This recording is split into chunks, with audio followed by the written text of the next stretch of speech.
মই অনয়া। এই কাহিনীটো হৈছে গৰম বন্ধৰ সেই ভয়ানক কাহিনী যিটো মই কেতিয়াও পাহৰিব নোৱাৰোঁ। যেতিয়া মই মামাৰ ঘৰত কাৰ্বি আংলঙৰ এখন পুৰণি গাঁৱত গৈছিলোঁ। মামাহঁতৰ ঘৰ একেবাৰেই পাহাৰৰ ওপৰত, কাঠ আৰু ইটাৰে সজোৱা, একেবাৰে শান্ত। কিন্তু কিবা যেন আছিল তাত। চিৰিৰ তলৰ এটি বন্ধ ৰুম, যিটো সদায় বন্ধ হৈ থাকে। এইখন দৰৱাজা কেতিয়াও নুখুলিবি অনায়া, লাগিলে যি কি হৈ যাওক।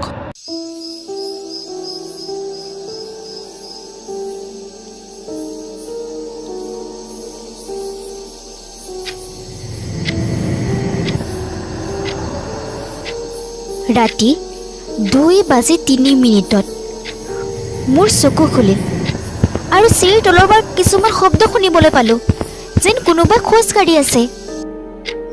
আইতাই দূৰৰ পৰা চিঞৰিলে, ভয় নাখাবি অনয়া, লাগিলে যি কি হৈ নাযাওক, তই ৰুমৰ বাহিৰলৈ নলাবি।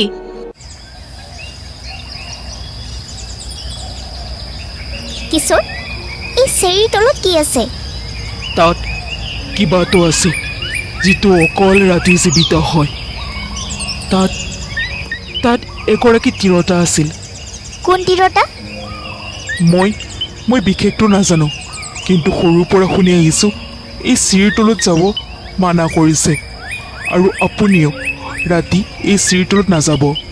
এনেদৰে কৈ কিশোৰ তাৰ পৰা গুচি যায় আৰু মই তাতে বহি থাকিলোঁ। অকণমান পিছত আন্ধাৰ হৈ গ'ল আৰু আজি ৰাতিও।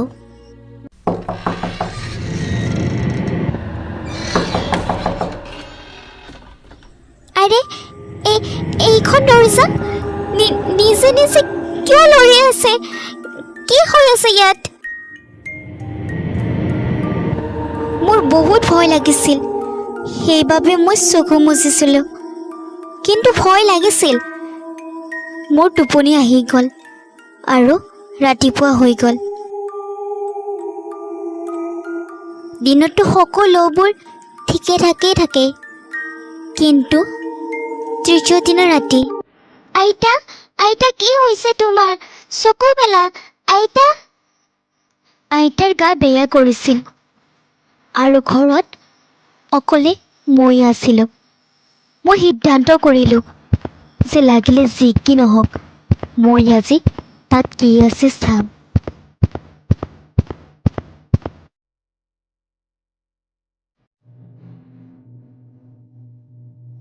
মই চিৰিৰ কাষলৈ যোৱাৰ লগে লগে দৰজাখন নিজে নিজে খোল খালে।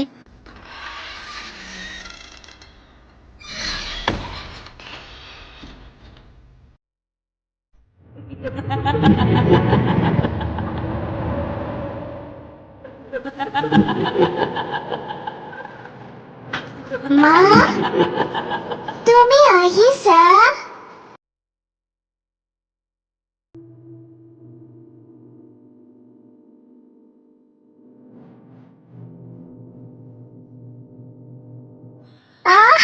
কোন তুমি? এৰি দিয়া মোক, এৰি দিয়া। মই তোমাৰ কি অনিষ্ট কৰিছো? এৰি দিয়া মোক। তুমি মোৰ মা নহয়, এতিয়া তুমিও মৰিবা।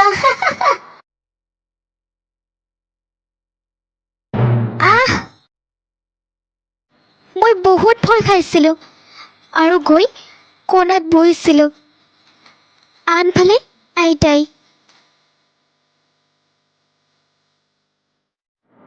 ওম নমঃ শিৱায়, ওম নমঃ শিৱায়।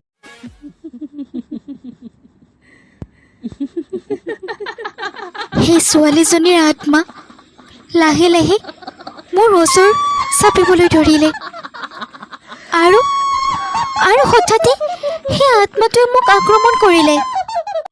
মই মাথা ঘূৰাই পৰি গ'লোঁ আৰু যেতিয়া মোৰ চকু মেলিলে, মই দেখিলোঁ যে মোৰ সন্মুখত আইতা বহি আছে আৰু আইতাই মোক কিবা কৈ আছিল।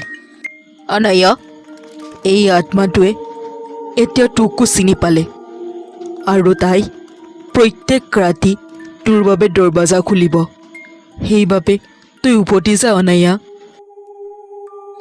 আইতাৰ কথা শুনি মই ঘৰলৈ উভতি আহিলোঁ কিন্তু সেই ঘটনা মই কেতিয়াও নাপাহৰোঁ